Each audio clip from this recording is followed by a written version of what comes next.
Eu vou postar um vídeo bem rápido do inimigo falando do governo passado. Lembre-se, para você que defende o governo atual, isso é matemática, é ciência exata. Não é o que eu acho ou o que você acha, é matemática. Então vai aí para aqueles que defendem o governo atual.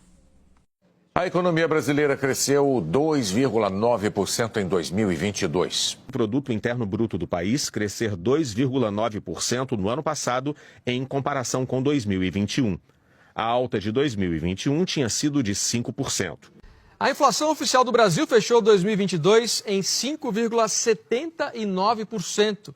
Ao longo de 2022, no entanto, a inflação foi perdendo força, como a gente vê nesse gráfico aqui. Olha só, ela chegou a registrar taxa negativa em julho, agosto e também em setembro. Reflexo principalmente do corte de impostos sobre os combustíveis e também energia. Em 2022, as contas do governo federal fecharam com um superávit de 54 bilhões de reais, depois de 8 anos seguidos de resultados negativos. O governo brasileiro emplacou em 2022 o segundo ano seguido de contas públicas no azul. O resultado foi positivo. Foi o segundo ano consecutivo de contas do setor público no azul, depois de 7 anos de déficits. Em 2022, o Brasil reduziu a porcentagem de endividamento em quase 5 pontos percentuais. Caiu de 78% para 73,5% do produto interno bruto, já abaixo do nível pré-pandemia.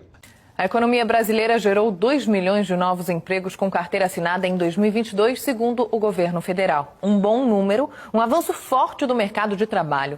Dados do CAGED, Cadastro Geral de Empregados e Desempregados, mostram que o governo de Jair Bolsonaro criou 5.266.000 empregos nos 4 anos de mandato. O IBGE divulgou há pouco os números do desemprego no Brasil. No quarto trimestre do ano passado, a taxa de desocupação ficou em 7,9%. Esse é o menor percentual desde 2015. E aqui no gráfico a gente vê como que a taxa foi caindo ao longo dos trimestres do ano passado. O Brasil voltou a ser a 12ª maior economia do mundo em 2022. A Petrobras registrou um lucro líquido de mais de 188 bilhões de reais em 2022. Esse é o maior valor da história da empresa. O resultado ficou 76,6% acima do resultado em 2021. Até então, o valor era recorde. O real é a segunda moeda do mundo que mais se valoriza frente ao dólar em 2022. Em uma lista com 33 moedas, a brasileira cresceu 5,69%. Em 2022, mais de 3 milhões de empresas foram abertas em todo o país, de acordo com os dados do Mapa de Empresas do Governo Federal. Em 2022, mais de 3 milhões e meio de empresas foram abertas em todo o país. Em 2019, antes da pandemia, um empresário no Brasil gastava, em média, 4 dias e 10 horas entre o registro e a análise pelas juntas comerciais dos estados. Em 2022, esse tempo caiu para 1 dia e 11 horas. A abertura do comércio internacional do Brasil nos últimos anos favoreceu a economia do país, segundo especialistas. O Brasil bateu recordes em corrente de comércio exterior entre os anos de 2019 e 2022. $500 bilhão foram movimentados nesse período. A notícia é destaque no nosso site cnnbrasil.com.br. De acordo com dados do Banco Mundial, o comércio exterior sobre o PIB brasileiro foi em 2021 o maior da série histórica iniciada em 1960, chegando a 39%.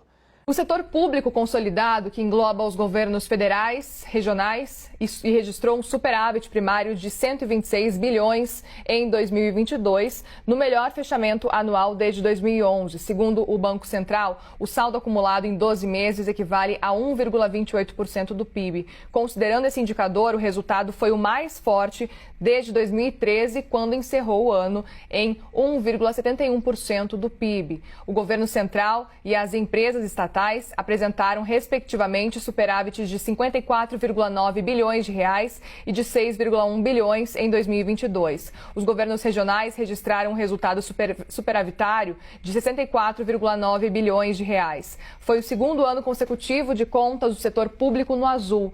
O setor de serviços cresceu 3,1% em dezembro. É o maior resultado mensal em 11 anos. Com isso, o índice fechou 2022 em crescimento pelo segundo segundo ano seguido. Queremos compreender, Herédia, o que impactou esse resultado positivo? Vamos comigo para o telão para a gente dar uma olhada nos setores que mais cresceram. Esse resultado foi surpreendente e aí a surpresa foi positiva e havia uma expectativa pela compensação no setor e ela veio, alta de mais de 3% no mês, mais de 8% no ano. O número de brasileiros na extrema pobreza em 2020 foi o menor em toda a série histórica medida pelo Banco Mundial. A instituição financeira considera em situação de extrema pobreza as pessoas que recebem até R$ 12,60 por dia. Em 2018, 11 milhões e 300 mil brasileiros viviam em extrema pobreza, o que representava 5,3% da população do país. Em 2020, esse número caiu para 4 milhões e 100 mil pessoas, ou seja, 1,9% da população. Esse é o menor índice desde 1980, isto é, desde o início da série histórica medida pelo banco. Neste período, mais de 7 milhões e 200 mil pessoas deixaram de viver abaixo da linha da pobreza. O Banco Mundial reconhece que o resultado veio depois da implantação do auxílio emergencial de R$ 600 pago pelo governo federal.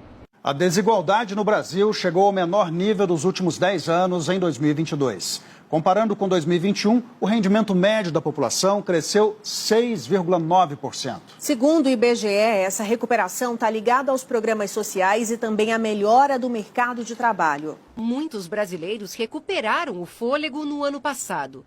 Segundo o IBGE, o rendimento médio mensal per capita foi de R$ 1.586, uma alta de quase 7% em relação a 2021. A melhora no mercado de trabalho e os programas sociais contribuíram para o resultado. E o Banco Mundial elogiou a gestão da pobreza feita pelo governo Jair Bolsonaro na pandemia de Covid-19 no Brasil. No relatório Economia da América Latina e Caribe, a entidade afirmou que a doença que assolou o mundo reverteu uma década de progresso na redução da pobreza na maioria dos países da América, menos no nosso país. O Banco Mundial afirmou que o apoio do governo federal impediu que muitas pessoas cruzassem o limiar para a pobreza.